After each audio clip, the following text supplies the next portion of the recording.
Olá, minha gente, começando com mais um ponto de vista. O meu convidado de hoje é o professor João Paulo Ergisel. Ele vai falar sobre leitura. Como é que está o seu hábito de leitura, hein?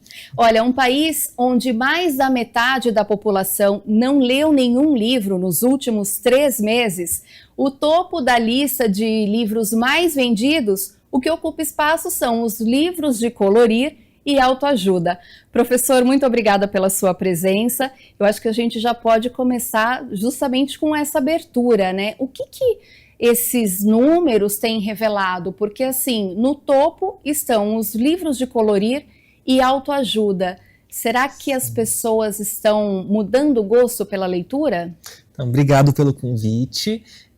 O que eu acredito é que a gente está vivendo numa sociedade que está cada vez mais carente de autocuidado, mais carente de atenção, né? Então, as pessoas estão vendo nesses livros de autoajuda uma possibilidade de se encontrar, né, de talvez diminuir a sua ansiedade colorindo livros, né, talvez entendendo um pouco esse processo que acaba se passando na própria saúde emocional.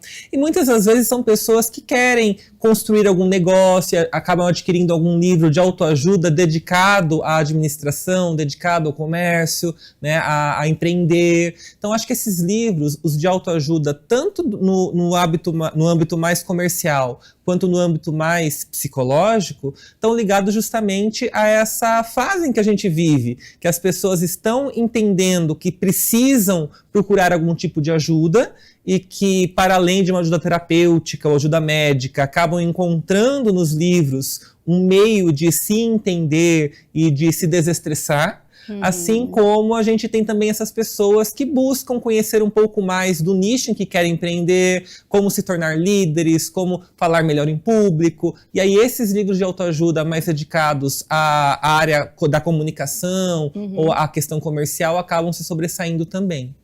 Eu acho que as pessoas têm buscado nesses livros a parte técnica para aquilo que ela quer empreender, por exemplo, profissionalmente, né? Sim, a gente vê nesses livros de autoajuda dedicados à parte comercial, muitos deles têm títulos como Como se comunicar melhor, Como falar bem em público, ou então Como se tornar um líder, né? E são realmente essas chavinhas que, por mais que a pessoa estude, que a pessoa tenha um curso de formação naquilo, traz algum tipo de informação que pode agregar o seu conhecimento, né? Então muitas pessoas acabam buscando esse tipo de livro justamente para saber se o autor ali está trazendo alguma novidade, alguma questão que ele não aprendeu nesses cursos de formação, ou algo da vida pessoal desse autor que ele gostaria de compartilhar e que ele compartilha nesse livro e que a pessoa pode apropriar para montar o seu negócio, para falar melhor com o seu público.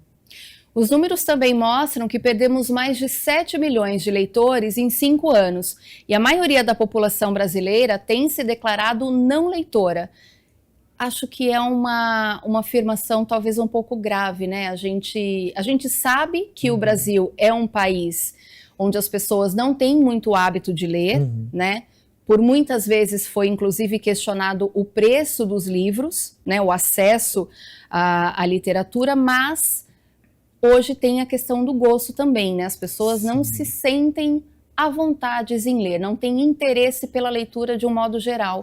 Isso é grave, não é? Sim, eu acho que aí já entra numa problemática que mais do que a pessoa não gosta de ler, né, do gosto, da questão pessoal, do dinheiro, enfim, da formação mesmo. Porque eu acho que desde crianças a gente tem, né, na educação infantil, educação pública no geral, tem uma questão muito deficitária, tem um baixo incentivo à leitura ainda, né? As famílias hoje também têm um baixo incentivo à leitura dos seus filhos. Então a gente percebe que as famílias que incentivam os filhos a lerem, ou as crianças que têm ali um professor que está sempre motivando a leitura, ou fazendo alguma contação de histórias, fazendo uma mediação em sala de aula, né, propondo alguma questão teatral, tende a adquirir esse gosto pela leitura desde novo e, consequentemente, com o ensino fundamental, médio, acaba aprimorando esse gosto da leitura e se tornando um adulto que lê. Hoje o que a gente vê no Brasil é justamente uma grande parte da educação que não está criando ali políticas ou programas de leitura, não tem incentivado tanto as crianças a lerem, e depois quando essas crianças se tornam adolescentes, a questão fica ainda mais difícil, né? Porque se lá no ensino infantil, com, sei lá, Monteiro Lobato, Ruth Rocha, a leitura não é fixada, consolidada, quando ela chega no ensino médio para ler um cânone, Machado de Assis, um Barreto, ela não vai ter tanto interesse, ela não vai ter repertório cultural, ela não vai ter vocabulário, ela não vai ter o hábito da leitura. E isso acaba desmotivando, né? Então, que tipo de adulto é esse que vai ser formado depois? Então... E a gente tem um ponto nesses dados que é o seguinte, um dos livros, né, que está no topo é justamente um livro que não é livro, me desculpe, autores, mas assim, é para colorir, Sim. Né? Não tem aquela troca, né? Você não está lendo, ao mesmo tempo que você não consegue desenvolver a criatividade, que é Exatamente. O que a literatura, por exemplo, proporciona, né? Sim. A gente viaja na literatura. Sim. Isso é um retrocesso? Eu não sei se seria um retrocesso ou se seria uma realidade... um registro da realidade atual que a gente vive. Né? Eu acho que teve alguns anos atrás que os livros de colorir explodiram, né? Aquelas mandalas que as pessoas compravam para pintar e colorir. Houve uma queda e agora com esse Bobbie Goods, né? Que é uma coleção nova aí com os ursinhos, né? para colorir, tem explodido bastante. Né? Voltou aí a explodir os livros de colorir. Então, assim, a gente percebe que, como eu mencionei anteriormente, as pessoas estão estressadas e buscando caminhos para desestressar, e encontram no livro de colorir uma forma terapêutica, de arte-terapia, talvez, mas o que você mencionou, se não há literatura, não há uma ficção, não há uma poesia, dificilmente ela vai desenvolver a criatividade, vai desenvolver o senso crítico, né, vai desenvolver o seu repertório cultural, vai ampliar o seu vocabulário, né, vai ser apenas um livro ali que ela vai adquirir como... não diria nem um passatempo, mas como um elemento a mais da vida dela, para um hobby, né, para um divertimento, um entretenimento, do que propriamente para leitura em si, para estudo, para ampliação mesmo da questão artística e cultural. Quando a gente fala de livros de autoajuda, em que temos ali aqueles que são das linhas mais espiritualistas, outros mais técnicos, né, voltados à área comercial, à profissão, enfim, a gente consegue buscar ali, receber daquela troca, né, pessoa e livro, um certo conhecimento, né, você consegue se desenvolver. Agora, quando a gente fala dos livros de colorir, que há tempos atrás era apenas para as crianças. Sim, hoje os adultos, né, a partir dessa fase aí dos livros de mandala, sim, né, Jardim Secreto. Então, agora é um hobby também para os adultos. Isso. Será que isso pode implicar no comportamento das pessoas, no cotidiano? Porque a gente acaba não adquirindo tanto conhecimento. A pintura, claro, é bom, sim, é importante, né? Acaba ali tendo a sua função terapêutica, mas e o conhecimento? Não, exatamente, né? Nesse ponto, a literatura acaba sendo fundamental. Então, buscar os livros literários acaba permitindo essa abordagem do conhecimento, seja por uma ficção, seja por uma biografia, né, um relato jornalístico, enfim. Mas quando você trabalha com a literatura, de fato, seja ela ficcional, seja ela lírica, seja ela realista, você de fato está conhecendo um universo, você está adquirindo conhecimentos linguísticos, culturais, muitas vezes históricos, né, políticos que estão ali envolvidos. Então você, mais do que somente estar em relação do conhecimento das palavras, você tem um conhecimento de mundo, um conhecimento contextual. Nos livros de colorir, infelizmente, isso acaba se perdendo um pouco. Né? As pessoas que só consomem livros de colorir, e eu quero acreditar que elas não estão apenas escolhendo isso, mas estão, né, trazendo algo a mais para a vida delas, acabam de fato não tendo esse repertório muito mais contextual do que somente textual, que no caso ali é mais imagético e que é limitado ainda, porque a pessoa não vai ilustrar, né, criar a sua ilustração de acordo com o que ela sente, o que ela imagina, o que ela gostaria de ilustrar. Ela vai apenas preencher os espaços em branco de uma ilustração automatizada e em ampla escala. Né? Então, de fato, aí há uma certa perda de aproveitamento mesmo do conteúdo. Quando a gente fala desses livros, né, de um modo geral, como nós citamos, né, o de mandalas, o Jardim Secreto, foi uma febre. Sim. E depois o pessoal esqueceu. Agora vieram esses dos ursinhos. Será que é uma fase? Pode ser considerado sazonal e de repente isso vai passar? Ou é algo que deve ser preocupante, por exemplo, na escola primária, em casa, pensando justamente na educação, na alfabetização das crianças e adolescentes? Olha, eu acredito que é uma questão sazonal mesmo. Não é um tipo de livro que vai perdurar aí como a literatura perdura, né? Machado de Assis, né? Quase 200 anos aí e tal. Então, assim, não é esse tipo de produção que de fato vai se perpetuar e os nossos, sei lá, daqui 5, 6 anos, né? Nossos parentes mais novos vão ter acesso a esse tipo de conteúdo. Talvez sejam outros livros de colorir, né? Mas não esses.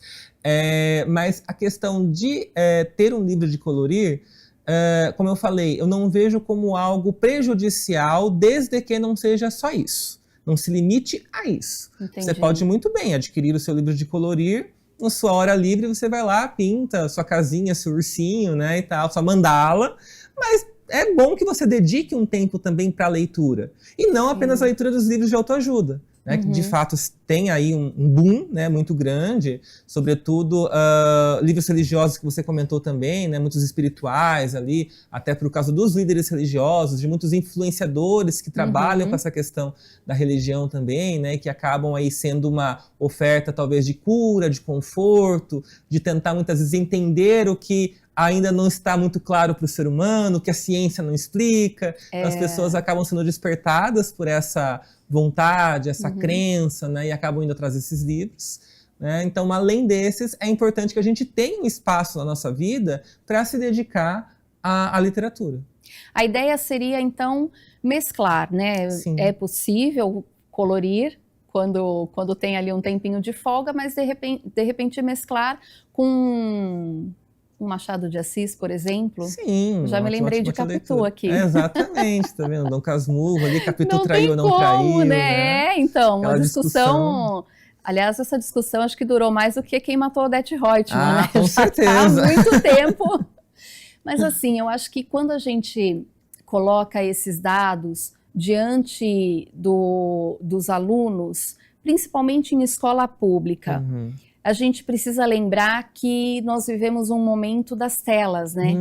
Eu acho que isso tem interferido também, porque eles vivem em função das telas, inclusive o próprio ensino estadual e municipal usa muito, né, o celular, o tablet, o computador da escola para fazer exercício. Então, será que isso também é uma forma de desconectar um pouco? Eu não aguento mais tela, então eu vou pintar para relaxar? Acho que pode ser uma válvula de escape? Sim, uma boa abordagem, né? Um bom pensamento, um bom raciocínio. E essa questão das telas também tem muita questão que atrapalha, mas também tem muita questão que ajuda a literatura. A gente tem que trabalhar com esses dois meios também. Eu gosto muito de encontrar o ponto de equilíbrio. Porque ao mesmo tempo que, de fato, a tela, sobretudo vídeos de TikTok, animações muito saturadas de cor, né, acabam aprisionando a pessoa ali, acabam agitando a pessoa, acabam, de fato, não estabelecendo algo confortável com a pessoa, e a pessoa precisa, de fato, buscar um livro de colorir para tentar relaxar. A gente tem também algumas técnicas de literatura eletrônica, ou que a gente chama de literatura digital. A gente tem hoje uma grande parcela de livros que sai especificamente online. Sim, né? Então, muitos autores, você, por exemplo, pode escrever um livro e publicar sem ajuda de editora. Né? Você cria sua conta na Amazon, lança um Kindle com o seu texto e compartilha com o seu público, com leitores que você nem conhece, que eles vão te conhecer por causa disso. Né? Então, assim, a tecnologia, sobretudo as telas, elas têm essa questão de atrapalhar, de fato, a literatura, o conhecimento, né? A apreciação do livro, mas, ao mesmo tempo, se ela souber ser utilizada, a gente consegue tirar bom proveito disso. Né? E qual seria a técnica para tirar esse proveito? Sim, uma dica que eu considero assim bastante importante é a gente observar esses programas ou editoras que trabalham, pensando no público infantil na escola, né, que trabalham com livros infantis preparados para o digital, que é diferente do livro físico apenas fotografado ou digitalizado. O livro digital voltado para a infância ou para a juventude, ele acaba tendo algumas questões mais interativas. Então, o leitor pode interagir com a história. Então, você cria, sei lá, a história da Chapeuzinho Vermelho e ela andando na floresta. O leitor tem que decidir se ela vai pelo caminho mais curto, distraída pela borboleta, ou se ela vai pelo caminho mais longo. Aí depois há o lobo mau. Que tipo de voz vai ter esse lobo? Que tipo de urro vai ter esse lobo? Vai poder sair um som. E a gente tem, de fato, algumas editoras e alguns programas culturais que trabalham já sobre essa perspectiva, né, de observar o livro infantil dentro desse cenário do digital. Afinal de contas, a criança, quer queira, quer não, vai estar ali com o tablet, com o celular. É muito difícil hoje você criar um filho ou educar um aluno longe da tecnologia. Acho que é praticamente impossível, não tem como. Né? Então, assim, é mostrar que também existem livros, né, nesse universo. Não é apenas as dancinhas do TikTok, não são apenas os joguinhos de Minecraft, mas que tem também um potencial ali para você, enquanto se diverte, também ir enriquecendo o seu vocabulário, ir enriquecendo a sua percepção de mundo. Né? Lá na instituição que eu trabalho, né, na PUC, a gente tem um projeto que é justamente de trabalhar com livros digitais interativos. Hoje a gente está com uma equipe de alunos de letras que tem trabalhado com a literatura canônica, então Machado de Assis, Lima Barreto, né, Júlia Lopes de Almeida, entre outros autores aí já consagrados, que estão fazendo o processo de tirar do livro físico e levar para o digital. Não apenas convertendo em PDF, como a gente vê em muitos casos aí, né? Não é por essa perspectiva, mas pela perspectiva mesmo da interação, de clicar numa palavra e logo abrir o significado dela, de você colocar o mapa do Rio de Janeiro, por exemplo, para você entender onde se passa aquela história do Machado, né? De você trazer informações extratextuais sobre o autor, né? E o adolescente, que a gente tem pensado muito no público do ensino médio, que é essa fase pré-vestibular, poder interagir com a obra mais do que somente tendo esse livro físico, porque pensando naquilo que a gente comentou anteriormente, se a formação em literatura lá atrás foi deficitária, né, quando a gente chega no ensino médio, a gente não está preparado para o livro físico ali sem nenhum apoio, sem nenhum contexto. Então é trabalhando sobre essa perspectiva e sobre a questão das múltiplas leituras que a gente faz no digital que a gente tem feito essa proposta de trabalhar com a literatura canônica e oferecendo, mantendo o texto integral, né, sem ferir a criação ali do autor, mas trazendo elementos extratextuais, muitas vezes imagéticos, né, com a imagem, muitas vezes com o som, muitas vezes com vídeos, para ajudar a contextualizar essa história, para tentar facilitar, não sei se facilitar a leitura, mas oferecer novas formas de leitura daquela narrativa. Maravilha. Olha, separa o seu marcador de livro que a gente vai tomar uma água e volta daqui a pouquinho. Quer tomar uma água?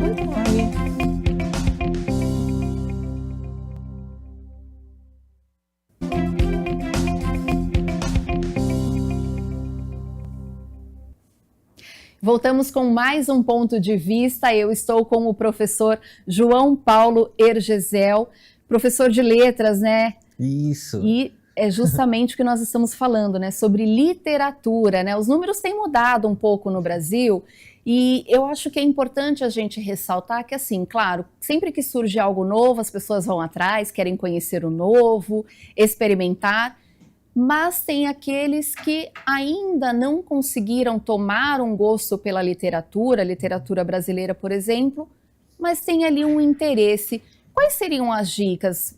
O senhor estava comentando antes, né, do intervalo, sobre uma proposta, um projeto de livros interativos. Isso é bastante interessante e acho que aguça o interesse das pessoas, né? Sim, a nossa expectativa é justamente que o público que gostaria de ser leitor, né, mas que não tem o hábito de ser o que a gente chama de leitor contemplativo, que é aquele que vai pegar o livro ali com suas 300 páginas, sentar no seu silêncio do quarto e ler ali com afinco, né? Ele consiga se interessar pela literatura por meio de elementos que estão presentes no seu dia a dia, na sua comunicação cotidiana. Então, quando a gente pensa em trazer o texto escrito do autor juntamente com elementos sonoros, visuais e audiovisuais, é justamente para tentar motivar e ajudar na compreensão dessa obra, né? Eu estava falando do leitor contemplativo, né? A gente trabalha... alguns teóricos da leitura trabalham com essa ideia de que a gente vai com vários tipos de leitores. Tem o leitor contemplativo, que é esse de fato que vai buscar o livro, vai ler no seu momento ali e tal. Tem o leitor movente, que eu acho que você deve ter sido muito, e também eu na época lá da adolescência, que é aquele leitor que lê no ônibus, que lê no trem, que lê enquanto anda de carro, né, que acaba levando o livro para todos os lados, por isso é movente. Sim. Tem o leitor imersivo, que é muitas das crianças que têm nascido de 2000 para cá, que é esse leitor que está conectado à internet e domina muito bem a ida de um site para outro, de uma rede social para outra. E a gente tem o leitor ubíquo, que é o que a gente vem trabalhando hoje em dia com a questão da ubiquidade, que é esse que está presente em todos os lugares. Então ele está presente no livro físico, mas também está presente no digital. Eu acho que é a partir dessa ideia da ubiquidade que a gente vem desenvolvendo esse projeto. É entender que o livro físico, ele não morreu, ele está presente, ele é importante, mas que a gente hoje, se pensar sobretudo nas novas gerações, está muito conectado às telas, a gente não pode deixar isso passar despercebido. Então, qual é o melhor meio, ou qual é um dos meios possíveis de chegar a esse público? Indo pelas telas. E como é que eu faço o livro físico passar pelas telas? Pela adaptação do digital e propondo essa interatividade, em que o leitor vai poder, de fato, acionar elementos dentro da esfera textual que vão despertar outras modalidades linguísticas que podem dialogar e reforçar a sua leitura. E eu acho que o curioso desse projeto, isso faz lembrar que, assim, você comentou, né, que algumas palavras você pode clicar na palavra e descobrir, né, identificar o cenário através de mapas. Jorge Amado tinha umas palavras muito diferentes, né? Sim. Até por conta da região, né, lá do Nordeste, né, Bahia. Então, eu fico imaginando essa literatura hoje como seria até mais prazerosa, né? Porque você poder descobrir ali... Imagina, eu demorei muito tempo para saber como que era o cacau, só que nos livros dele já tinha sido falado. Exatamente, né? Então, acho que isso acaba até trazendo a pessoa para um universo mais próximo do que está escrito ali na história, Exatamente. Né? Eu acho que pensando por esse caminho também, mesmo que a gente tenha um celular na palma da mão, né, um tablet ali do lado, se eu estou lendo um livro físico, eu vejo a palavra cacau, eu não vou parar para abrir um Google e buscar a imagem de um cacau naquele momento. Se eu estivesse lendo na tela, automaticamente eu já consigo uma ilustração daquilo muito mais rápido, né? Isso acaba motivando até esse reforço à leitura. E para as crianças, essa tem sido uma boa estratégia para que elas tomem esse gosto pela leitura? Então, quando a gente lida com criança, a gente tem ali um vespeiro, vamos dizer assim. Porque a criança, muitas delas estão de fato conectadas, elas querem ver ali a galinha pintadinha, querem ver o Mundo Bita, né, querem assistir youtubers, querem ver TikTok. Como é que você leva a leitura para elas? A gente sabe que o excesso de telas é prejudicial. A gente sabe que o correto seria você dar o livro físico para a criança. Mas a gente também sabe que o acesso ao livro físico muitas vezes é difícil para algumas famílias, questão de renda, questão de acesso e tal. Mas que o online está ali presente de algum modo. Né? Ele acaba sendo mais barato, né? Sem dúvida. Enfim. E também, se a criança está muito atrelada à tela, você fazer essa troca da tela pelo livro físico, ela vai achar que é um castigo. Então, eu acho que tem que ser paulatinamente, né, devagarzinho. Então, qual é a estratégia?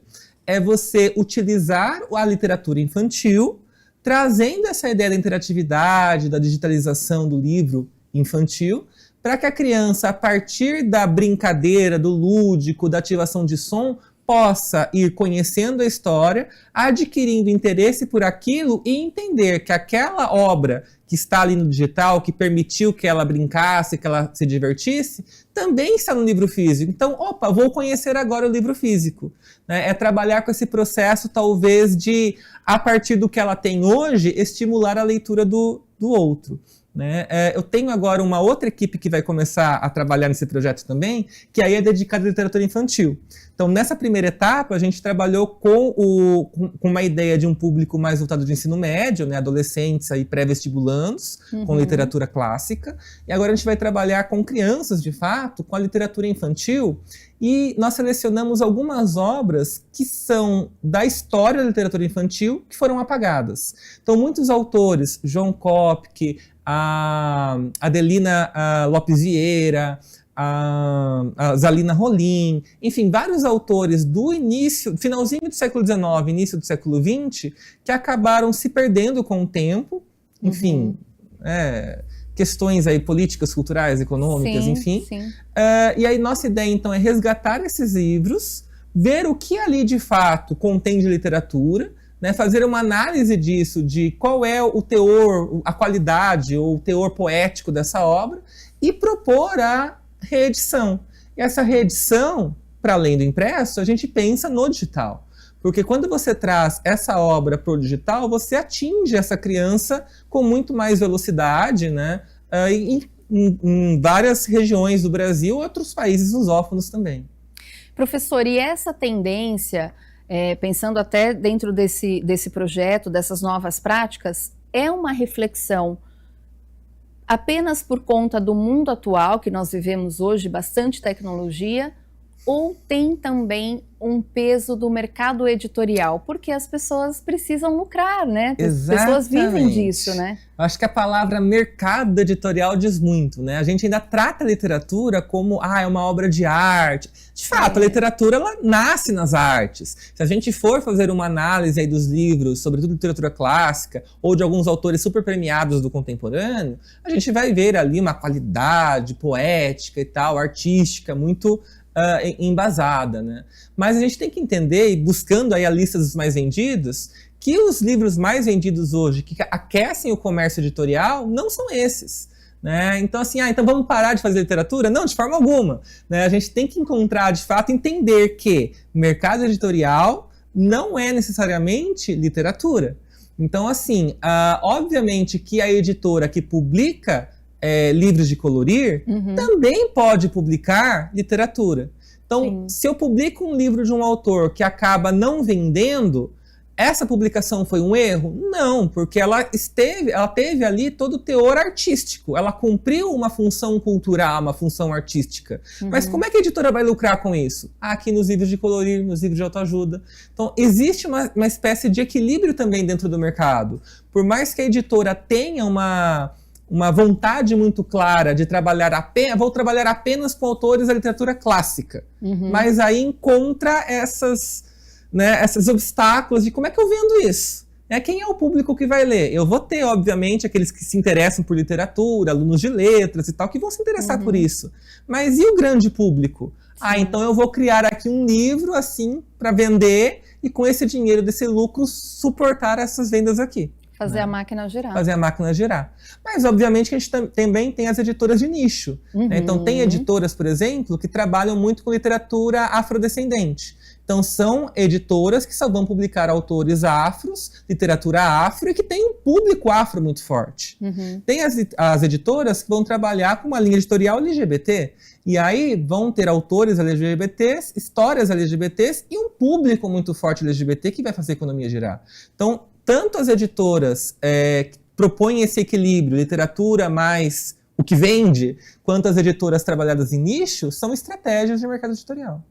E aí, com essa nova modalidade de leitura, né, vamos dizer assim, essa leitura mais interativa, né, que mesmo sendo através da tela, as pessoas podem adentrar mais nas histórias, não só por meio da mente, né, da criatividade, eu acho que isso acaba aproximando, então, as crianças, os adolescentes da literatura, porque é justamente um período que eles precisam ter esse contato já pensando no pré-vestibular, né? Que é um momento que vai ser exigido, né? Sim. Então, pensando pelo lado funcional, tem essa questão do pré-vestibular, mas também pensando pelo lado formativo, né? Ele é um cidadão. Se ele lê, ele vai desenvolver a leitura crítica do mundo. Então, de fato, a fase da infância e da adolescência As duas fases ali é o ponto que a gente tem que, de fato, formar leitores, né? Ter aí programas culturais, políticas públicas que incentivem a leitura. A gente tem acreditado que com as telas isso vai dar resultado. Como o projeto ainda não está concluído, nessa primeira etapa a gente está finalizando os livros para daí fazer a experiência com o público, a gente ainda não tem os resultados concretos. Mas, assim, pela percepção que a gente tem de redes sociais literárias que se destacam, o Wattpad, por exemplo, que é uma rede literária, tem muitos adolescentes lá que escrevem histórias, que leem histórias uns dos outros, né? Tem autores que nascem da Wattpad, né? Olha, que interessante. Antigamente a gente tinha aí Orkut, Facebook, que também a gente escrevia lá e muitos autores saíam de lá, né? Hoje a gente tem autores do mercado editorial, né, que escrevem em livros, que se destacam, que ganham prêmios, que são indicados para Jabuti, que um dia eram autores de redes sociais, que escreviam fanfics, que estavam lá presentes. Né? Então, assim, é um universo também que pode ser trabalhado. Né? Então, de fato, quando a gente pensa na literatura digital hoje, a gente está tentando adequar para a realidade que existe. Né? Agora, um outro ponto também que eu vi bastante pessoas questionando nas redes sociais sobre literatura é o seguinte: mas literatura é só ficção, são apenas histórias inventadas, né? Não é a realidade. E alguns até comentaram, poxa, eu não me interesso porque é ficção, não é o que acontece no dia a dia. Então, nesse caso, eu prefiro um autoajuda, ou então eu prefiro ler um portal. Qual é a necessidade da literatura na vida de uma pessoa? Como que ela tem um papel de formar cidadão? Isso contribui? Eu acredito que assim, depende muito também do que a gente trabalha, do que entende como literatura, né? Tem de fato alguns mais puristas que vão falar, não, literatura é só romance, conto e poesia, ponto, né? Eu já tenho uma visão um pouco mais ampla de que uma biografia ou autobiografia é um tipo de literatura. Um jornalista que vai cobrir algum fato de guerra, por exemplo, escreve esse relato, é uma literatura. Sim. Né? E são literaturas do mundo real. Né? São literaturas do que de fato está existindo na sociedade. Então, se a pessoa se interessa por temáticas do real, temáticas que acontecem, tá? Busque esse tipo de literatura, né? Que tem ali essa abordagem mais realista.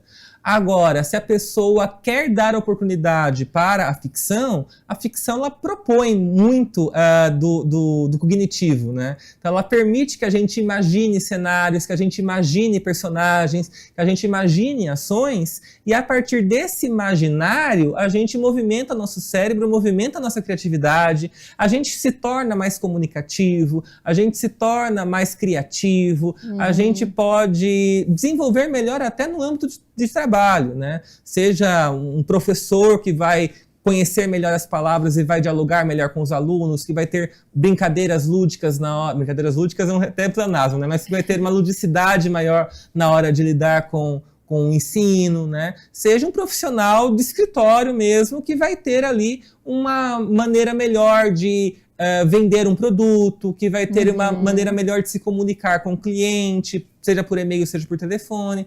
Então, a ficção, ao motivar a criatividade, né, ela também faz crescer mesmo nesse potencial comunicativo.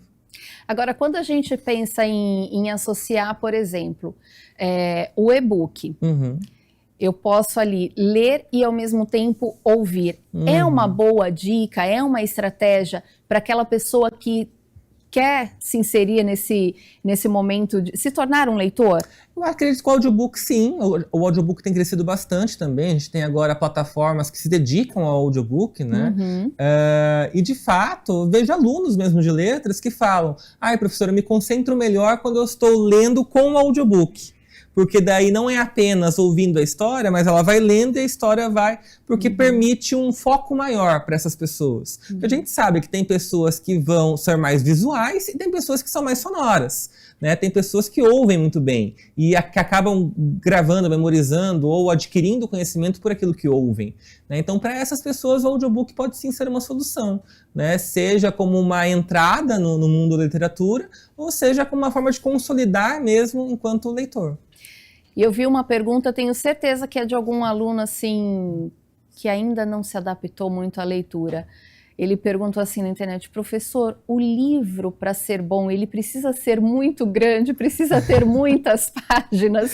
Acho que assim, na verdade, pensando na escolha, né? Qual a dica a pessoa deve seguir para escolher o livro e começar ali o seu momento de leitura? Bom, eu acho que para você escolher um livro, você tem que saber do que você gosta.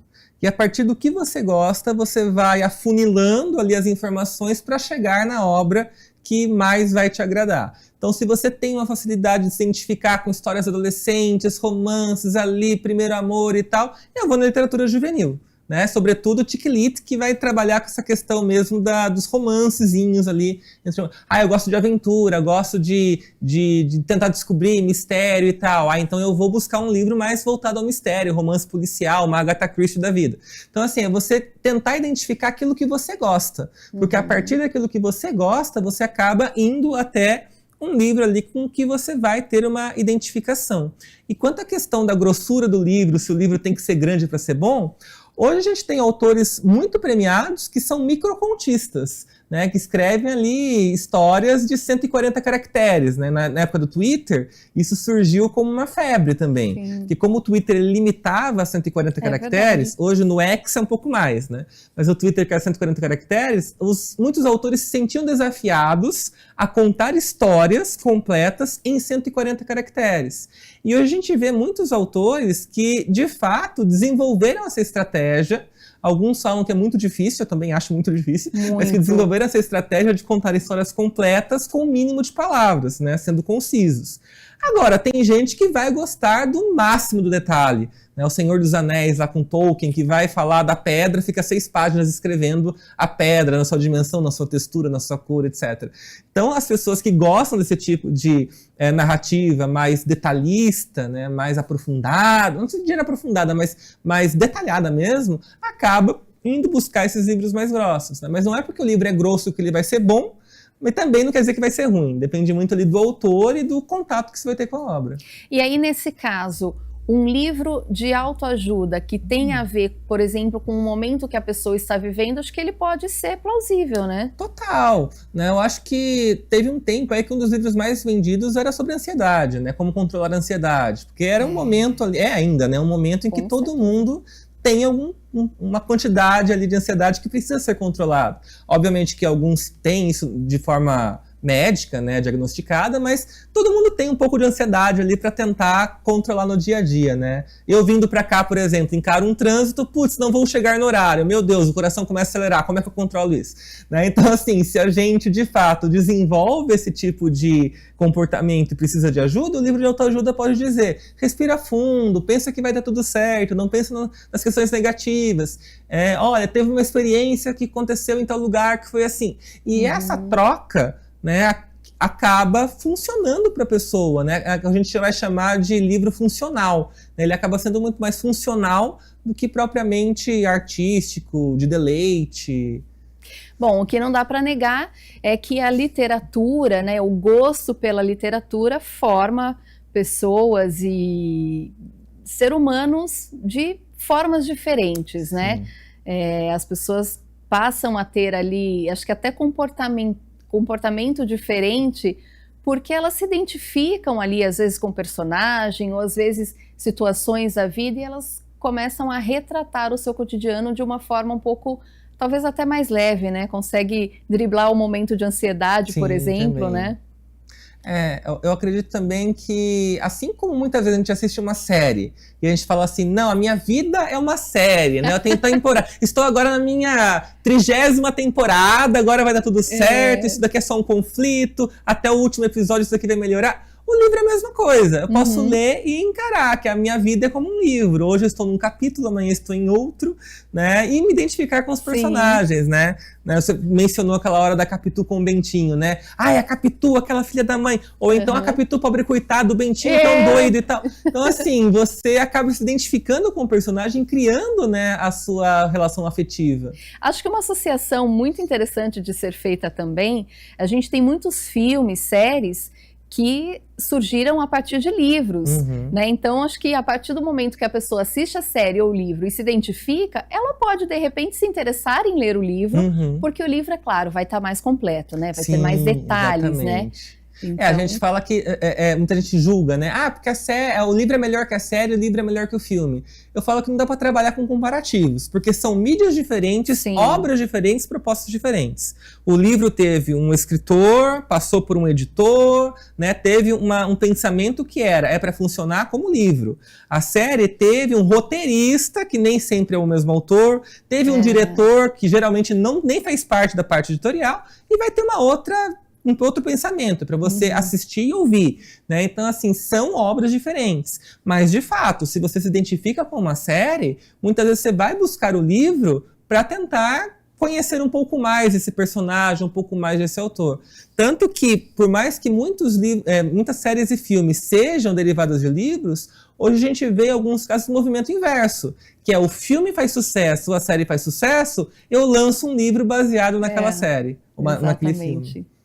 Professor, muito obrigada pela sua presença. Eu que agradeço. Agradeço sua participação e considerações finais aí, diante desses números da literatura. Quem sabe anima o pessoal a resgatar um pouco esse gosto pela literatura brasileira. Com certeza. Bom, eu acho que o que eu posso dizer é que leiam, independente se vai ser um livro de autoajuda ou um livro religioso, é muito importante que a gente leia, que a gente tenha esse hábito de estar em contato com as palavras, né, de exercitar a nossa mente, a nossa cognição e nosso olhar a respeito do mundo, mas que, se possível, dê preferência aí, ou dê um espacinho, separe um momento na sua vida para a literatura, seja ela ficcional, seja ela lírica, né, da poesia, mas que permita ali mergulhar por universos, por mundos que estão ali muito bem trabalhados, com questões poéticas, com personagens bem construídos, e que também trazem contextos políticos, culturais, históricos, que vão ali ativar o nosso raciocínio, a nossa leitura de mundo e a nossa criatividade. Maravilha, professor, muito obrigada. Obrigada a você também que nos acompanhou pelas telas e viu que a literatura vai muito além dos livros, né? Ela pode também ser um caminho para entender, por exemplo, o mundo em que vivemos. Muito obrigada, até o próximo programa. Tchau!